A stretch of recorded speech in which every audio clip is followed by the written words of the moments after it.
4월 18일 금요일 김유정의 똑똑 동해안입니다. 4월 20일이 장애인의 날이죠. 오늘은 장애인의 날을 맞아 지역에서 장애인 권익 보호 활동을 하고 있는 경북 장애인 권익 옹호기관 김신혜 관장 모시고 시민으로 함께 살기에 대해 얘기 나눠보겠습니다. 관장님 어서 오세요. 예, 안녕하세요. 반갑습니다. 네, 반갑습니다. 예. 먼저 장애인 권익 옹호기관이 어떤 일을 하는 기관인지부터 소개를 좀 해주세요. 네. 장애인 권익옹호 기관이라고 하면 사람들이 이제 장애인 단체인가 보다 이렇게 생각하는데 저희는 이제 장애인 복지법에 의해 설립된 학대를 예방하고 학대 피해를 당한 장애인의 이제 사후 지원을 위해서 설립된 전담 기관이에요. 네. 이제 이런 지원을 통해서 피해 장애인의 권리를 좀 강화하고 또 지역 사회에서 살아갈 수 있도록 지원을 이렇게 자립 지원을 하는 것이 이제 저희 장애인 권익옹호기관의 핵심적인 역할이고 이 기관의 설립 목적입니다. 네. 그래서 저희는 장애인 학대 의심에 대해서 신고 또 접수를 받고 또 사실관계를 조사해서 피해 사실이 확인되면 회복 지원을 돕고요. 또 이 사람이 이후의 삶이 좀 안전하게 잘 살고 있는지 모니터링을 하면서 저희가 이제 장애인 권익 옹호 기관으로서의 역할을 하고 있습니다. 네. 그 외에 저희가 또 이제 장애인 학대 예방을 위해서 교육이라든지 또 시설에 가서 저희가 좀 예방적 차원으로 컨설팅 같은 것도 하고 네, 장애인의 그 자립을 위해서 지자체와 협력하고 또 같이 복지 지원을 좀 연계하는 그런 사업들을 하고 있습니다. 네. 그러니까 단순하게 이제 장애인을 보호한다는 의미가 아니었네요. 네. 오늘 장애인의 날을 맞아서 함께 생각해 볼 주제로 시민으로 함께 살기를 갖고 오셨는데 이건 어떤 얘기입니까? 네, 좀 그죠. 당연히 함께 살고 있는데 뭐 음. 이런 생각이 들죠. 근데 이제 시민으로 함께 살기라는 것은 내 옆집에 장애인이 산다 이런 것이 아니고 조금 더 적극적인 환대를 해준다는 건데요. 음. 이웃으로 살면서 그럼 우리가 무엇을 어떻게 해야 되지? 이렇잖아요. 만약에 네. 옆에 우리 옆집에 또는 옆 동에 어르신이 산다. 그러면 저희가 한번 들여다보고 어르신 밥 잘 드시고 계세요? 또는 저 어르신 집에 뭐 생활 지도사가 들어가서 청소를 해주는 것 같더라. 이렇게 이제 또 돌아보게 되지 않습니까? 네. 근데 이제 장애인에 대해서도 저희가 좀 그런 관심을 살피는데 장애인은 이제 자기 스스로 의사 표현이 조금 어려운 경우도 있기 때문에 네. 우리가 조금 더 자세히 들여다보고 저 사람이 돈을 버는데 왜 이렇게 음식을 잘 사 먹지 못하지? 이런 의문을 갖고 조금 들여다보고 이거 조금 문제 있는데? 라고 생각하면 이제 신고하는 것이 네. 지역사회 시민으로 함께 살기에 되게 이제 첫 오. 번째 방안이다라고 생각해서 저희가 이렇게 제안 드리는 겁니다. 네. 그러니까 장애인과 이웃으로 살기 위해서 이제 신고하기가 첫 번째 방법이라니까 좀 생소하기도 한데 네. 사실 우리가 어떤 좀 잘못된 행위를 목격하더라도 이걸 신고하는 건 좀 부담스럽기도 하고 용기가 좀 필요한 일이긴 하잖아요. 그렇죠. 네, 그렇습니다. 저도 막상 뭘 신고하면 굉장히 좀 갈등이 일어날 것 같습니다. 네. 그런데 제가 신고하는 거에 대한 부담감이 있죠. 하지만 내 신고를 통해서 어떤 타인, 장애인이나 장애 아동, 어린이, 어르신들이 그 고통에서 벗어난다는 것을 먼저 생각해야 될 것 같아요. 우리나라 정서에서는 신고가 굉장히 부담스럽습니다. 네. 다 이웃이고 또 우리는 좀 봐주는 그런 게 있잖아요. 네. 그래서 이제 신고를 한다고 해서 또 그 신고인에게 불이익이 가는 것도 아니에요. 현재는 공익제보라든지 신고인에 대한 보호 조치와 관련된 법률이 있어서 권익옹호기관에 신고가 되면 신고자의 신분이 노출되진 않아요. 네. 그 사람의 일상의 뭐 연락처, 이름 이런 것들이 개인정보가 절대로 노출되지 않기 때문에 네. 사실 신고에는 부담이 없습니다. 요거 하나만 기억해 주시면 될 것 같아요. 내가 신고를 함으로써 신고의 내용이 사실이든 사실이 아니든 만약에 그 안에서 겪고 있는 어떤 장애인 한 명이 사실이었다면 그 사람은 굉장한 고통에서 해방이 되기 때문에 네. 매우 중요하고 한 명의 사람을 살리는 거다. 네. 존엄한 삶을 유지하기 위해서 내가 큰 도움이 된다. 이렇게 생각하시면 좀 마음이 편해질 것 같아요. 네. 근데 어쨌든 지금 장애와 관련된 학대가 상당히 많기 때문에 법률에서는 이제 신고 의무자 직군을 규정하고 있어요. 신고 의무자인데 신고를 하지 않으면 사실 약간의 이제 그런 과태료나 벌칙이 좀 있을 만큼 네. 국가에서는 되게 장애인의 권익을 보호하기 위해서 노력을 하고 있습니다. 신고 의무 직군은 장애인을 접하기 쉬운 사람으로 돼 있어요. 그래서 이제 사회복지 공무원이라든지 사회복지 영역에 있는 분들이 많이 이제 해당하는데 사실 시민들의 의무 조항이 아니지만 시민적 차원으로서의 의무와 권리다 이렇게 생각하시면 좀 좋을 것 같습니다. 네. 네. 일단 이 신고인에 대한 보호 조치가 있다고 하니까 먼저 안심이 되긴 하고 또 더 중요한 점은 말씀하셨듯이 이 학대받는 고통의 순간이 신고를 함으로써 멈춰지게 되니까 네. 장애인들에게는 정말 새로운 삶을 주는 거나 마찬가지일 것 같은데요. 그러면 이 학대가 이루어지고 있는지 이건 어떻게 알 수 있을까요? 네. 이제 그럼 학대에 대해서 좀 알아야 되겠죠. 학대는 이제 기본적으로 되게 말이 무섭잖아요. 네. 학대 이러면 막 이게 엄청 놀라운데 사실 이제 학대는 다른 말로 표현하면 장애인을 괴롭히는 것을 말해요. 그래서 육체적으로 또는 정신적으로 이렇게 고통을 주는 건데 그 고통을 우리가 이제 그러면 때리는 거, 폭력 이거는 되게 쉽게 좀 적응이 되잖아요. 근데 나머지 것들은 사실 잘 모르기 때문에 조금 제가 이제 쉽게 좀 설명을 할 수 있을지는 모르겠지만 한번 해볼게요. 네. 일단 몸에 이렇게 물리적으로 압력이 가해져서 멍이 들거나 뭔가 상처가 생기는 것을 의미해요. 그것은 네. 때린 거나 폭행이 있었다라는 걸로 유추하잖아요. 음. 조금 더 심하면 굉장히 큰 이제 몸에 이 상처가 나죠. 네. 그래서 근데 이것들이 사소하긴 하지만 반복적으로 계속 나타난다. 근데 저 장애인이 어른인데 어디 가긴 가는데 가끔씩 눈에 멍이 들어 있더라 라고 보면 저 사람 왜 이렇게 눈에 멍이 들어 있지? 이렇게 의심을 할 수 있잖아요. 네. 그런 것처럼 이렇게 이제 외적으로 드러나는 이제 멍이라든지 또 그리고 저 사람이 뚱뚱했는데 갑자기 살이 싹 빠졌네. 날씬해서 다이어트 했나? 이렇게 좀 우리가 추정할 수 있는데 잘 못 먹었어도 그럴 수 있잖아요. 그러니까 그런 것들을 좀 들여다보는 것이 신체적 학대의 어떤 징후, 네. 학대적 요인이 아닌지 이런 것들을 좀 들여다볼 수 있습니다. 그리고 이제 학대 피해자의 80% 상당수가 발달 장애인이에요. 네.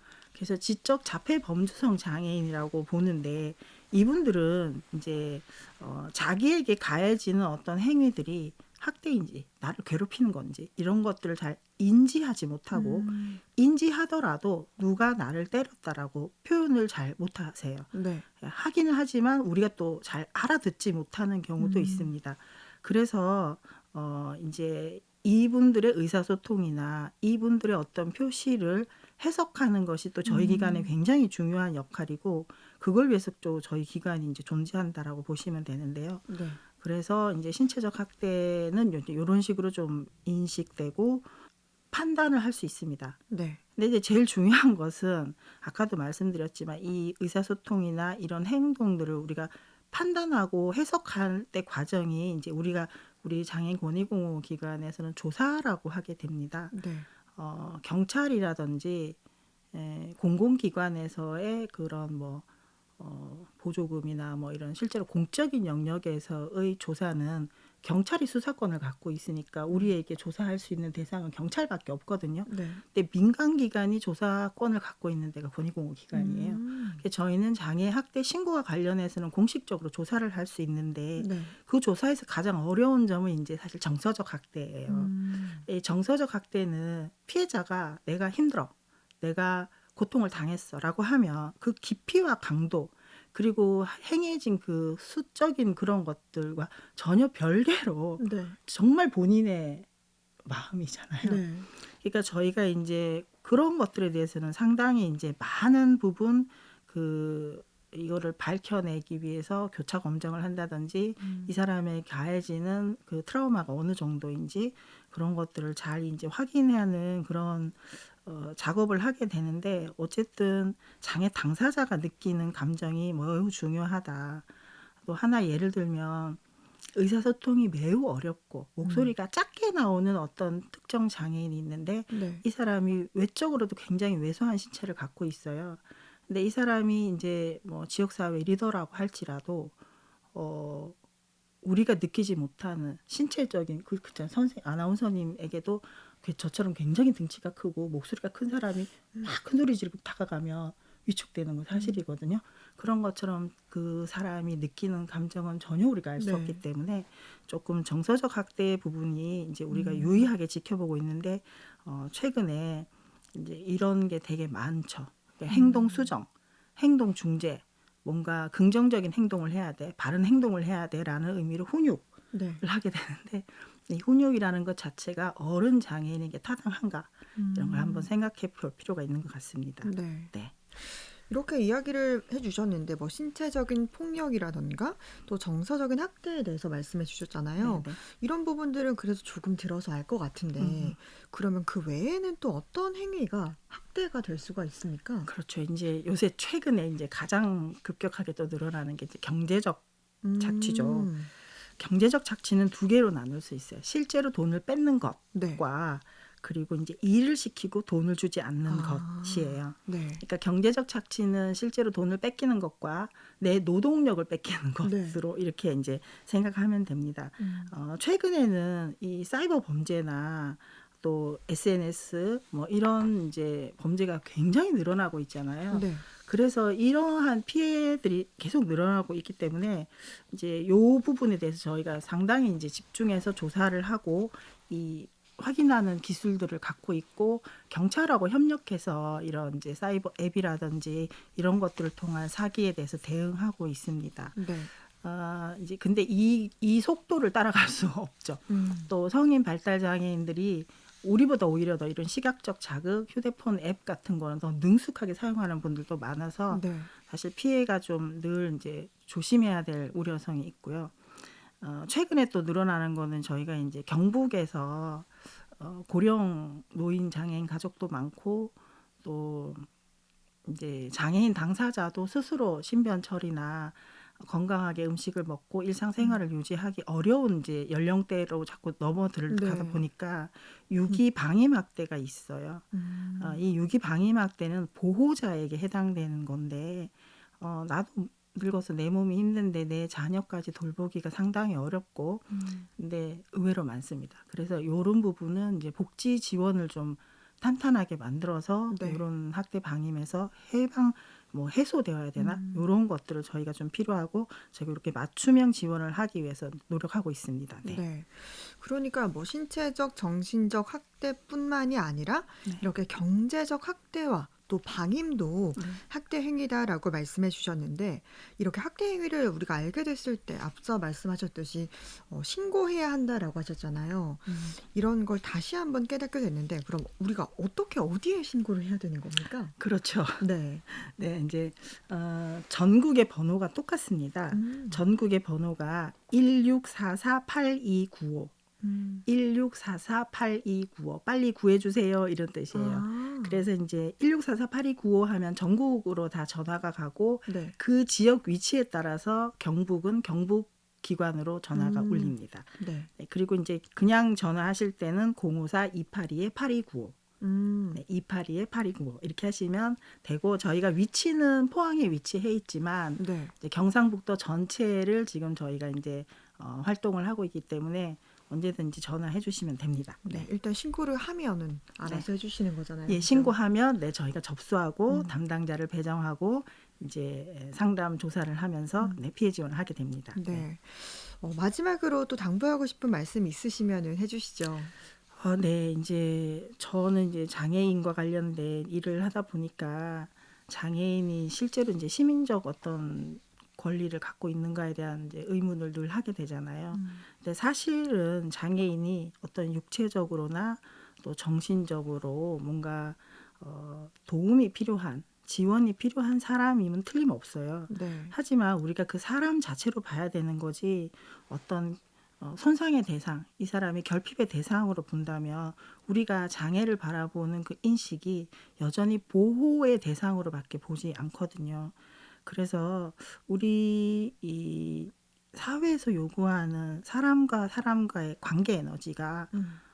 사실 장애인에게 대할 때는 우리가 훨씬 더 많은 에너지가 필요한 것도 사실이에요. 그래서 네. 지원하는 사람이 힘들고 또는 옆에 있는 사람이 피곤할 수는 있어요. 하지만 그것을 이유로 장애인에게 괴롭힘을 준다거나 뭔가 독특한 특별한 시설에서 따로 살아야 된다던가 그런 건 음. 아니라는 거죠. 그래서 저희는 이제 장애인을 오히려 환대하고 이것이 동정적인 느낌이 아니고 시민으로서의 권리를 찾아주고 환대하고 그런 인식으로 이제 좀 가지고 살았으면 좋겠다라는 게 제가 드리고 싶은 말씀이고 신고를 잊지 말아주세요. 네. 네, 네, 오늘은 장애인의 날을 맞아서 장애인 학대 유형과 또 신고의 중요성 살펴봤습니다. 경북 장애인 권익 옹호기관 김신혜 관장이었습니다. 고맙습니다. 감사합니다.